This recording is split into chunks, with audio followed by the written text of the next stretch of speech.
그래 우리가 신앙생활을 하게 되면 1년에 여러 가지 그러한 교회 이러한 절기들이 있습니다. 그 절기 가운데 우리가 부활절이 있는데 부활절 앞에 있는 것이 바로 종려주일입니다.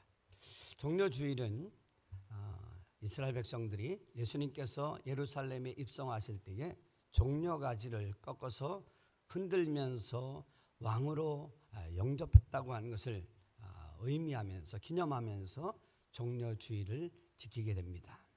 여러분, 하나님께서 우리에게 주신 이 절기들을 잘 기억하고 우리의 신앙 삶에 접목하게 되어지면 얼마나 은혜가 넘치는지 몰라요. 그냥 신앙생활하는 것과 절기를 맞이할 때마다 그 절기의 의미를 깊이 새기고 그 절기를 따라서 나의 신앙생활의 의미와 깊이를 더하면 여러분 영적인 놀라운 은혜가 열리게 될 줄로 믿습니다. 그렇다고 하면 오늘 종려주일을 맞이하면서 우리가 어떻게 정말 이 예수님을 잘 맞이할 수 있을까요? 한번 구절을 한번 보게 됩니다. 시작. 앞에서 가고 뒤에서 따르는 자들이 소리 지르되 호산나 찬송하리로다 주의 이름으로 오시는 이여.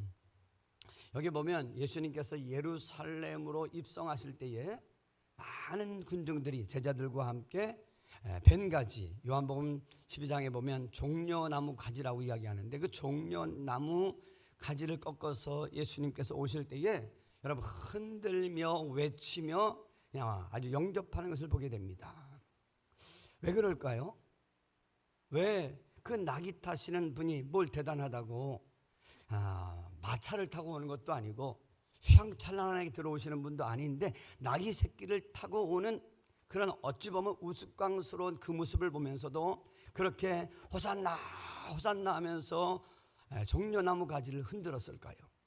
이것은 우연한 군중의 단순한 함성이 아닙니다. 여러분 이 의미를 보면 스가랴 9장 9절의 말씀을 성취하는 것을 보게 됩니다. 한번 읽어봅니다. 시작. 시온에 따라 크게 기뻐할지어다 예루살렘에 따라 즐거이 부를지어다 보라 내 왕이 내게 임하시나니 그는 공의로우시며 구원을 베푸시며 겸손하여서 무엇을 타신다? 나귀를 타시나니 나귀의 작은 것 곧 나귀 새끼니라. 아멘.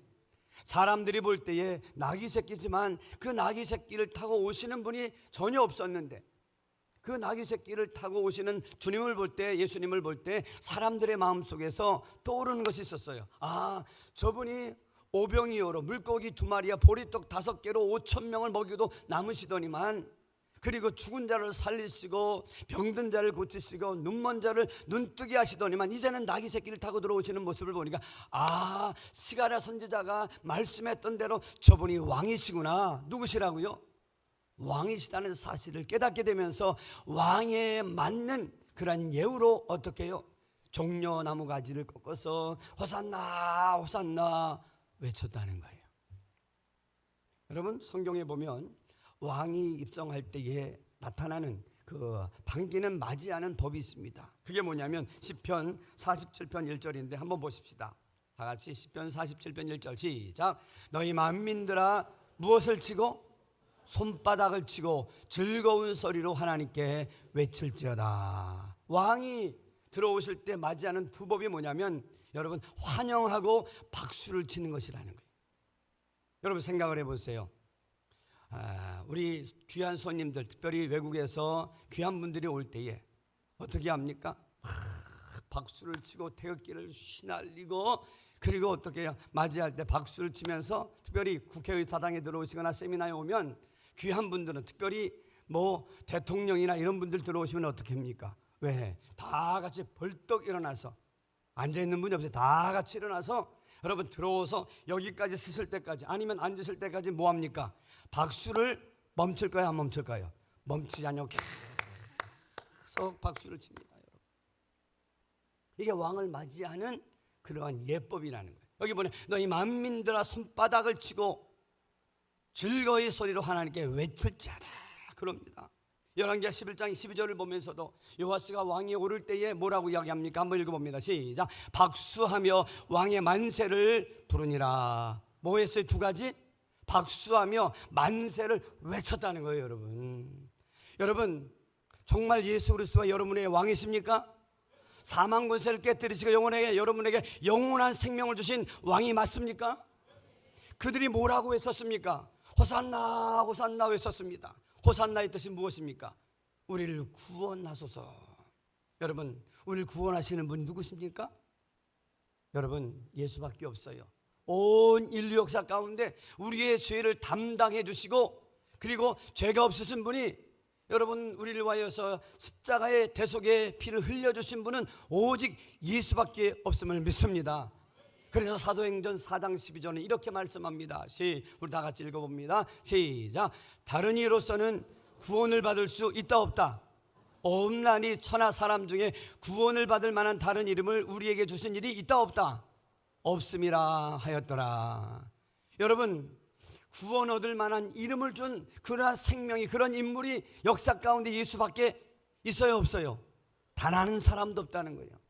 천하 사람 만민 가운데 오직 예수 이름만이, 왜? 그분이 우리를 위해서 영원한 생명을 주시고 하여서 보배로운 죄 없으신 분이 피를 흘리셨다는 거예요. 피 흘림이 없이는 죄 사함이 없다고 했는데, 영원한 생명을 주시기 위하여서 우리에게 죄가 없으시고 흠과 티가 없으신 그분이, 왕이신 만왕의 왕이신 그분이 우리를 위하여서 십자가에 죽으셨기 때문에 여러분, 예수 이름에는 구원의 능력이 있음을 믿습니다. 그렇기 때문에 예수 이름에는 구원의 능력이 있고, 우리에게 소망을 주는 희망이 있고요, 우리의 삶을 이끌어가는 길이 되시는 은혜가 있을 줄로 믿습니다. 그렇기 때문에 구원은 사람이 쟁취하거나 노력해서 얻는 것이 아니라 하나님께서 위로부터 예수 그리스도 이름을 믿는 자에게 선물로 주시는 것이 구원인 줄로 믿으시기 바랍니다. 그런 의미에서 우리가 한번 생각을 해보세요. 여러분들이 인생을 살아가면서 정말 좋은 사람, 반가운 사람, 내가 귀하게 여기는 사람이면 어떻게 해요? 맞어? 저기 앉든지 말든지 이런 사람 봤어요? 아유, 김씨 왔어요. 반갑게 막 맞이하고, 오늘도 2부 예배 가운데 저 육지에 나가 있다가 오신 분이 계세요. 그러면서 목사님 반갑습니다. 그래, 나도 모르게 반갑습니다 하고 맞이하잖아요.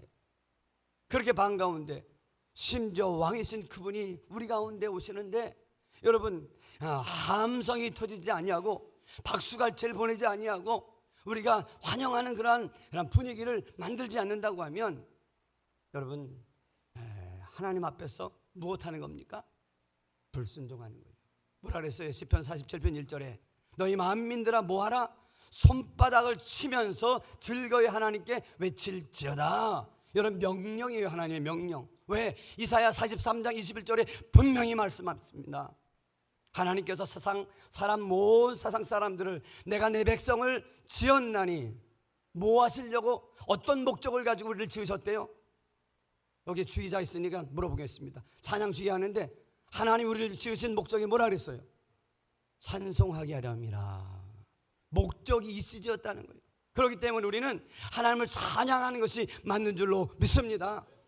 그래요, 여러분. 인생에 가장 불쌍한 사람이 어떤 사람이냐? 하나님을 섬기는 가운데 있으면서도 10년을 믿고 20년을 믿으면서도 세상 사람들 향해서 가수가 오고 탤런트가 오고 배우가 오면, 야, 임영웅이 왔다, 와, 누가 왔다, 오빠 할 줄 알면서도 우리의 진정한 왕이신 그분이 오는데 가슴이 터져지는 그 감격을 가지고, 주님, 내가 여기 있습니다. 주님, 내 인생 가운데 왕으로 오시옵소서. 내가 당신을 환영합니다. 여러분, 박수하며 갈채를 보내면서 기뻐하는 환희가 터져본 경험이 없는 사람, 이 사람은 신앙생활하면서 가장 불쌍한 사람이라는 거예요. 여러분, 하나님을 만나본 사람들의 공통점이 무엇입니까? 예수를 만난 사람들에게는 가슴이 뜨거워지면서 감격하는 일이 일어나더라는 거예요. 여러분 보세요. 나면서부터 눈먼 자가 예수님으로 인해서 눈이 떴어요. 그 사람이 뭐 했어요? 성전에 들어가서 걷기도 하며 뛰기도 하며 하나님을 찬양하지 않았습니까? 우물가 여인이 인생의 회한을 맞이하고 정말로 살기 싫은 그러한 때에 유대인이 와서 물을 달라고 할 때 뭐라고 합니까? 왜 유대인인데 나한테 물을 달라고 합니까? 퉁명스럽게 재수 없다는 식으로 그렇게 얘기했다가 예수님과 대화를 하다가 가슴에 있는 멍어리가 부러지고 소망을 잡고, 아 그랬구나, 내가 그걸 몰랐었구나, 그래서 내 인생이 무너졌었구나, 남편 5을 바꿔도 안 되는데 이분을 만나고 나니까 내 안에 염려했던 상처났던 그 모든 것들이 싹 씻겨지는 그런 평안과 기쁨이 차고 넘칠 때에 물기르러 왔다 물동이를 집어던지고 동네로 나가서 내가 메시아를 만났습니다 하지 않았습니까? 여러분, 예수를 만난 사람에게는 가슴이 뜨거워지고 하나님을 향해서 감격하며 찬양하는 그러한 은혜가 주어지지 않을 수가 없는 거예요. 여러분, 이 예배를 드리는 가운데 형식적으로 와서 남이 얘기 찬양하니까 찬양하고, 왜 저 사람 신나게 저렇게 박수를 치나, 조용히 좀 예배를 드리면 안 될까, 꼭 그렇게 박수를 치고 그럴까? 여러분, 예수님께서 예루살렘에 들어오실 때 사람들이 어떻게 해요? 막 박수하며 소리치며 왕이 오시는 것처럼 환영 칼퇴를 보낼 때에 바리새인들이 이렇게 얘기했습니다. 예수님, 내 마음이 불편합니다. 왜 이렇게 난리를 부리는 겁니까? 그럴 때 예수님께서 누가복음 19장 40절에 이렇게 말씀합니다. 한번 보십시다. 19장 40절. 박자가 조금 늦는데요. 너희가 소리 지르지 아니하면, 침묵하면 뭐라고요? 돌들이라도 소리 지르리라. 하나님께서 너희들이 침묵하면 마땅히 드려야 될 그 예수님께 드려야 될 그 환영과 기쁨과 박수갈채를 드리지 아니하면 내가 돌들을 들어서라도 내가 그 하나님, 내 아들을 찬양토록 하겠다. 여러분, 군중들이 지금 예수님을 보면서 나귀 새끼를 타고 들어오지만 웬만한 왕이 오는 것보다 비교할 수 없이 아주 벅찬 감격으로 그렇게 호산나 호산나 목이 터지라 외치면서 박수갈채를 하면서 막 종려 나무가지를 흔듭니다. 그렇게 주님이, 하나님이 하신 거예요. 하나님이 얼마나 예수님을 높이기를 원하고 기뻐하셨던지 간에 세례를 받고 올라올 때 하늘 문을 여시고 뭐라 그랬어요? 이는 내 사랑하는 자요 내 기뻐하는 자로다. 변화산에서도 예수님이 그 변화산에서 모세와 엘리야와 이야기를 나눌 때에 하늘이 열리면서 뭐라고 이야기합니까? 이는 내 사랑하는 아들이요 내 기뻐하는 자로다. 너희는 그의 음성을 들을지어다. 모세와 엘리야는 사라지고 오직 주님만 높여지는 그러한 환상을, 환경을 보여줍니다. 여러분, 세상에 많은 왕이 우리 예배 가운데 오시는데 그저 앉았다가 엉덩이만 받치고 그냥 가겠습니까? 교회 와서 엉덩이 받치지 않고 가면 혹시나 무슨 일 날까 불안해서 그렇게 왔다가 가는 것이 여러분 만왕의 왕을 섬기는 그러한 사람들의 마음입니까? 그건 아닐 거예요. 그런 분들이 한도 없기를 주님의 이름으로 축복합니다. 그분이 누구신데요? 그분이 누구신데? 그분은 만왕의 왕이시요 온 세상을 담당하시는 능력의 창조주 하나님의 아들이시고 그분과 동등하신 하나님이십니다. 그래서 우리는 예배를 드릴 때마다 어떻게 이야기합니까? 하나님께 예배하는 자는 뭐라고요? 신령과 진정, 마음과 뜻과 정성을 다하여 예배하라. 하나님을 하나님 되게 알지 못하는 사람들은 마음 없이 그냥 잡념을 부리고 그냥 핸드폰을 보다가 이렇게 갈지도 몰라요. 그러나 만왕의 왕이신 그분 앞에 예배드리는 그 모습, 두세 사람이라도 내 이름으로 모인 곳에 나도 그들과 함께 하겠다고 하는 그 하나님의 이름을 걸고 예배의 자리를 열어놓은 그 자리에 온 우리가 감격하지 않는다고 하면 하나님의 마음이 얼마나 안타깝겠습니까? 우리 옆에 사람과 함께 감격하며 찬양하며 박수하며 예배하십시다. 시작.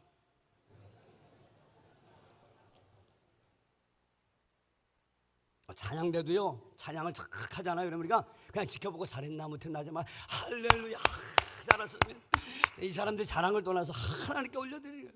우리 오늘 성가대를 향해서 박수 한번 하십시다. 할렐루야. 저들이 잘하든 못하든 잘해서만이 아니라 여러분 하나님을 찬양하는 그에 나도 동조합니다, 나도 함께합니다 막 박수를 치는 거예요. 그런 뜻에서 우리 한번 호산나 3번 부르면서 할렐루야 한번 박수하면서 하나님을 높여보십시다. 시작. 호산나 호산나 호산나 호산나 할렐루야. 가슴에서 터져나와야 되는 거예요. 가슴에 터져나와서 이런 감격이 비록 우리가 그 시대에 예루살렘으로 입성하시는 예수님의 예수님을 환영하는 그 자리에 비록 우리가 있지 않았었던 치더라도 종료주의를 맞이해서 그와 같은 감격을 누렸던 그들의 그 기쁨을, 그 감격의 은혜를 우리 또한 느껴야 되지 않겠습니까? 그런 자리가 이번 자리 오늘 3부 예배가 되기를 주님의 이름으로 축복합니다. 두 번째로 우리가 생각할 수 있는 것은 한번 7절을 다 같이 한번 봅니다. 시작. 7절 시작. 나귀 새끼를 예수께로 끌고 와서 자기들의 겉옷을 그 위에 얹어 놓음에 예수께서 타시니. 8절입니다. 시작. 많은 사람들은 자기들의 겉옷을, 또 다른 이들은 들에서 벤 나무가지를 길에 펴며. 예수님이 들어오시는데 그냥 나귀 새끼를 타고 들어오는, 어찌 보면 평범한 거예요. 어찌 보면 우스꽝스러울 수도 있어요. 그런데 예수님께서 나귀 새끼를 타고 들어오실 때에 그들이 어떻게 겉옷을 벗어서 땅에다 깝니다. 주님이 가시는 그 길에 어떻게 해요? 흙이 묻지 않도록 그 길을 갑니다. 어떤 이는 나귀 한 장에다가 자기의 겉옷을 갑니다. 이 모습을 보면 어떤 것이 생각이 나요? 여러분, 금방도 이야기했처럼 귀한 분, 정말 귀한 분, 왕 같은 분, 대통령분들이 올 때에 맞이하는 그런 나라에서 그런 사람들은 어떻게 합니까? 왕이 오거나 대통령이 오면 빨간 레드카펫을 깔아드립니다. 당신은 너무나도 소중한 분입니다. 당신은 왕 같은 분입니다. 최고의 예우와 경의를 받아야 마땅한 분입니다. 할 때에 레드카펫을 깔아드리지 않습니까? 그렇다고 하면 우리 예수님은 이 땅에 그 국회의원이나 그 어떤 사람들과 비교가 됩니까? 만왕의 왕이신 그분 앞에 가진 것은 없어도 내 겉옷을 깔아서 믿음으로 표현하는 거예요. 당신은 레드카펫을 받아야 할 왕 중의 왕이십니다. 그래서 자기들의 겉옷을 깔아서라도 여러분 그 나귀 새끼가 지나갈 때에 깔아드렸던 것 아니겠습니까? 그런 은혜가, 그런 믿음의 중심이 우리에게도 있기를 주님의 이름으로 축복합니다. 그래요. 많은 사람들이 생각하기를 어떻게 해요? 이 겉옷은 그냥 던질 수 있지, 깔 수 있지. 안 그래요.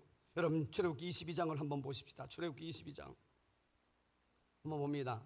시작. 내가 만일 이웃의 옷을 전당 잡거든 해가 지기 전에 그에게 돌려보내라.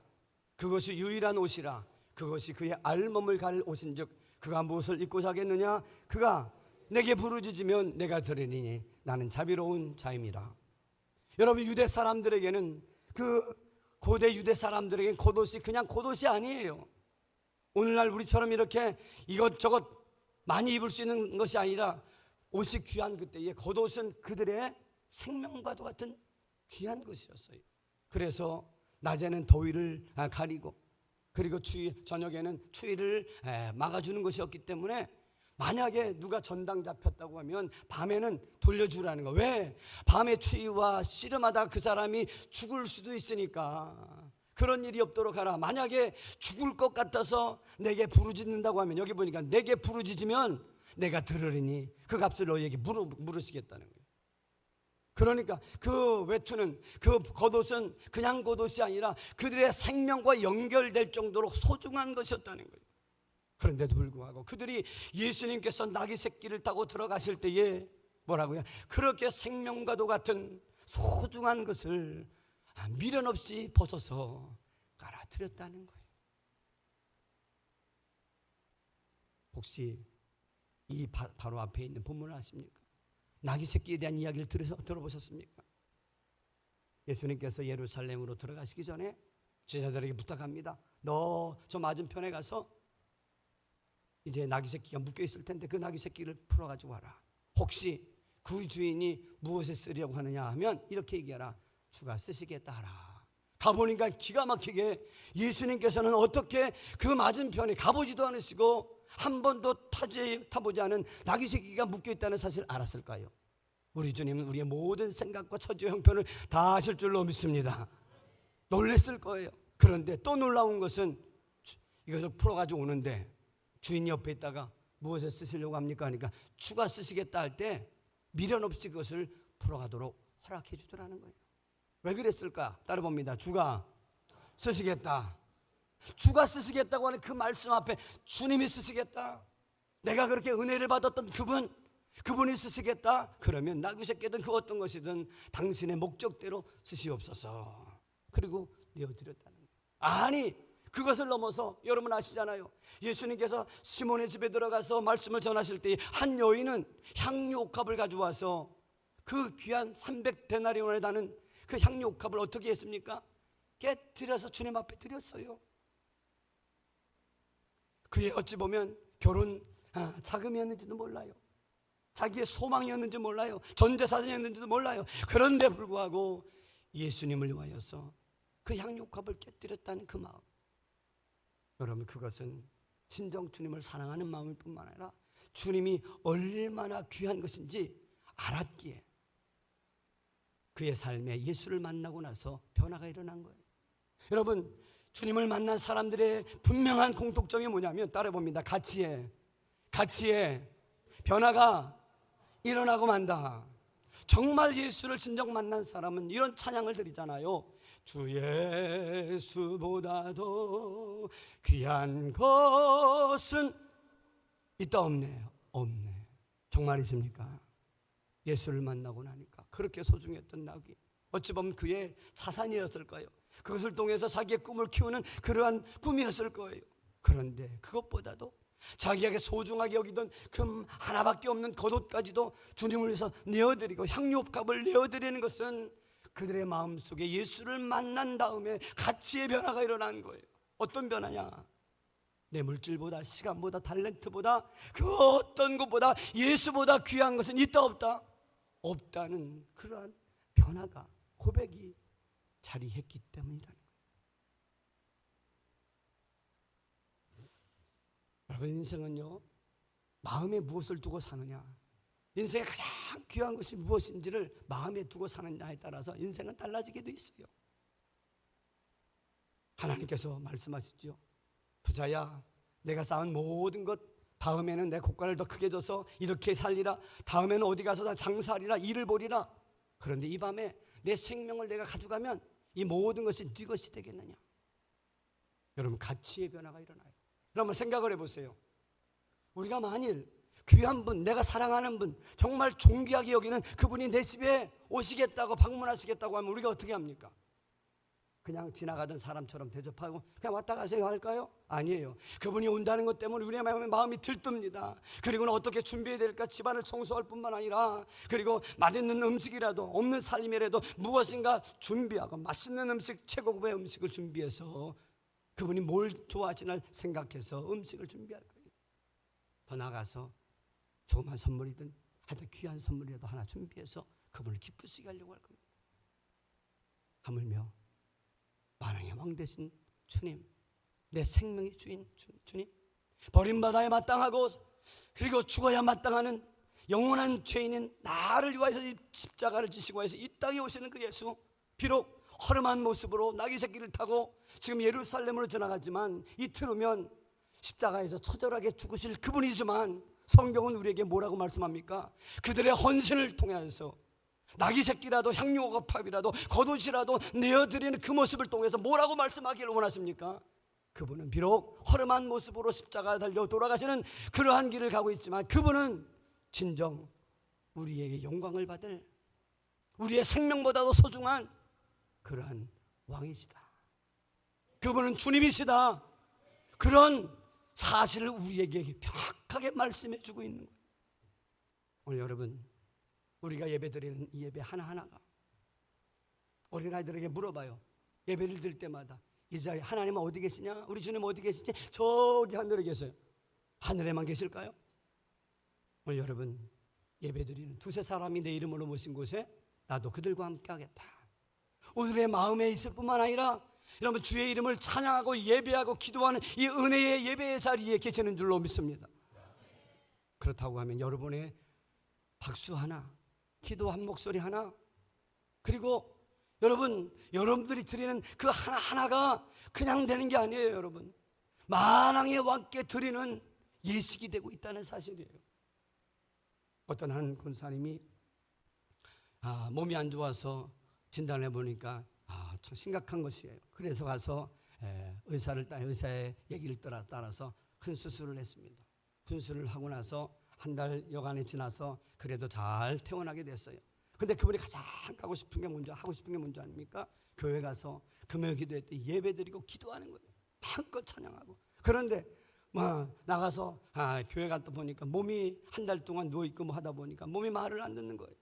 그래서 하나님을 찬양하려고 하는데 찬양이 안 되는 거예요. 몸이 힘이 들고 하니까.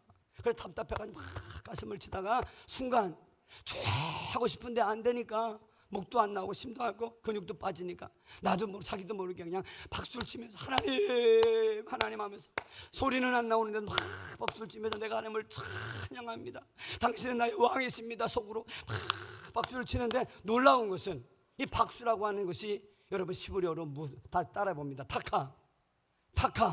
타카라고 하는 뜻이 뭐냐면 못을 박다, 또 때리다 이런 뜻이에요. 그러니까 여러분 이 박수하는 것은 그냥 박수하는 것만이 아니라 단순한 박수가 아니라 환영하는 것만이 아니라 영적으로 나를 무너뜨리려고 하는 이 악한 사단을 어떻게 타격하는 영적인 타격이라는 거예요. 동시에 하나님의 그 승리, 예수님의 그 승리가 나의 승리가 되도록 말뚝을 딱 받는 의식이다, 이런 의미가 있어요. 할렐루야.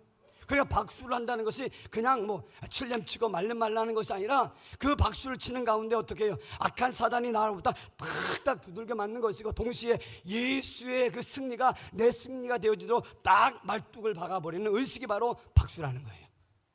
그래서 너희 만민들아 손뼉을 치고 즐거이 하나님께 외칠지어다라고 우리에게 말씀하시는 거예요.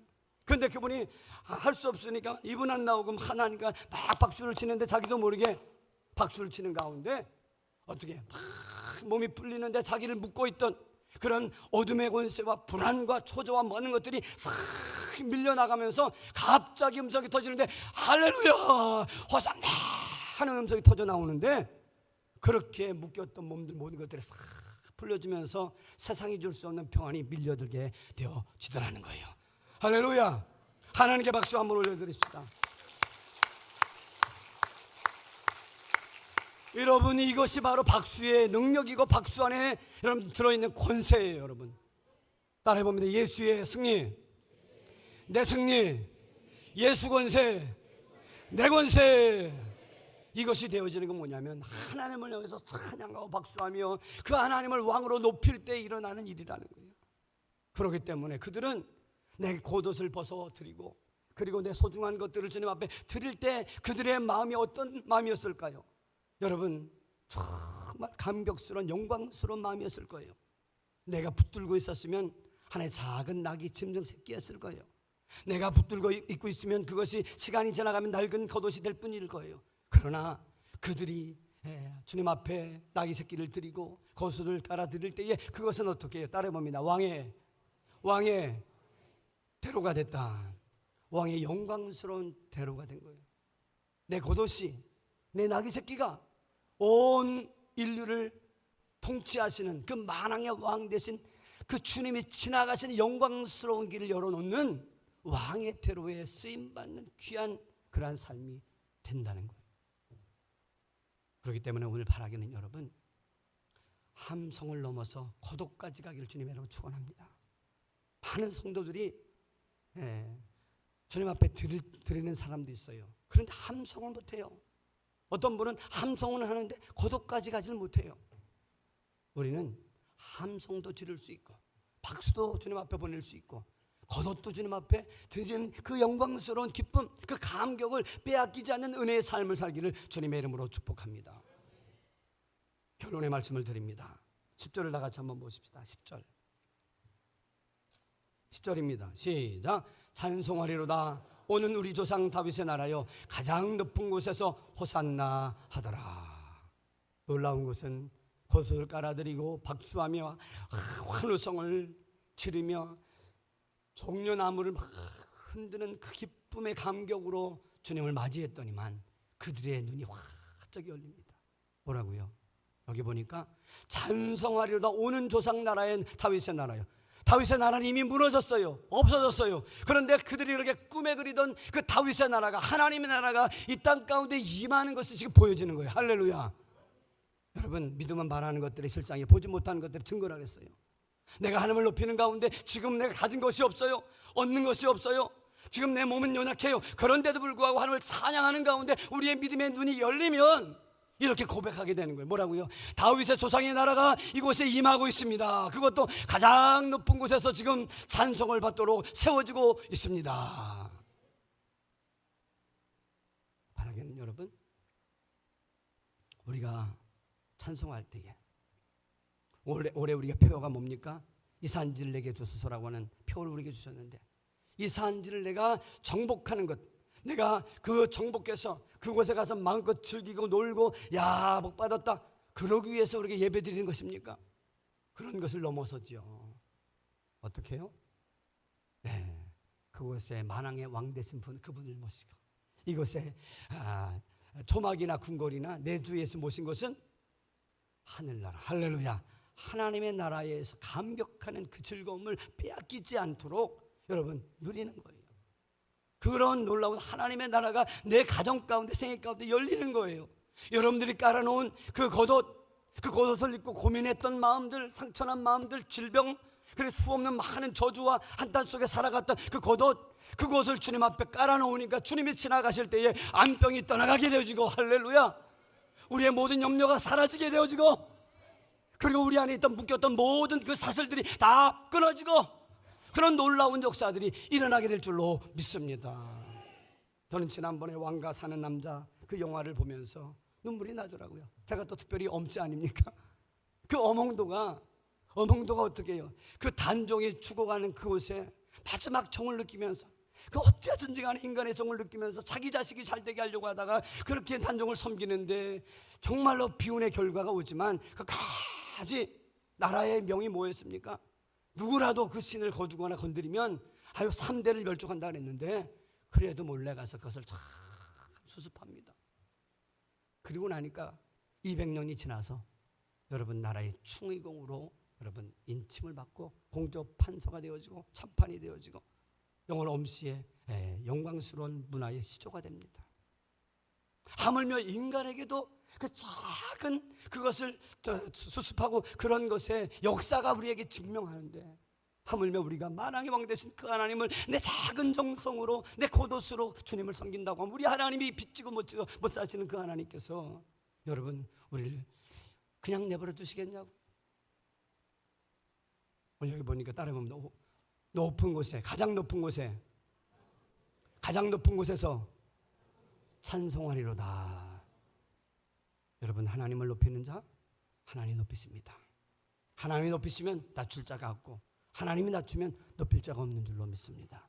바라기는 우리 모두가 이 종료주일을 맞이하면서 그냥 형식적으로 지나가는 종료주일이 아니라 우리의 가슴에서 터져나오는 함성도, 박수갈채도 주님 당신은데 찬양과 영광을 받으시기 합당한 분입니다. 세상 그 어떤 것보다 내가 주님을 찬양하기 원합니다. 그래서 여러분의 삶의 고난 중간에 찬송이 터져나오길 주님의 이름으로 축복합니다. 그러나 더 나아가서 함성에서만 머무르지 말고 여러분 고독까지 주님 앞에 내어드리는 참다운 그런 가치관의 변화가 열려서 그 영광스러운 그 기쁨을 빼앗기지 않길 간절히 바랍니다. 그 영광스러운 그 감격, 그 기쁨, 그것을 누리면서 하나님을 찬양하며 사는 복 있는 종들이 다 되시기를 주님의 이름으로 축복합니다. 그것을 하지 않으면 돌들이라도, 유대인들이 마땅히 하나님을 높이려고 할 때 높이지 않으니까 어떻게 해요? 그 기회가 이방인들에게 다 넘어가고 하나님께서 촛대를 어떻게 해요? 옮기시더라는 거예요. 여러분, 그 촛대를 옮겨지는 그런 안타까운 일이 우리에게는 한 사람도 없기를 주님의 이름으로 축복합니다.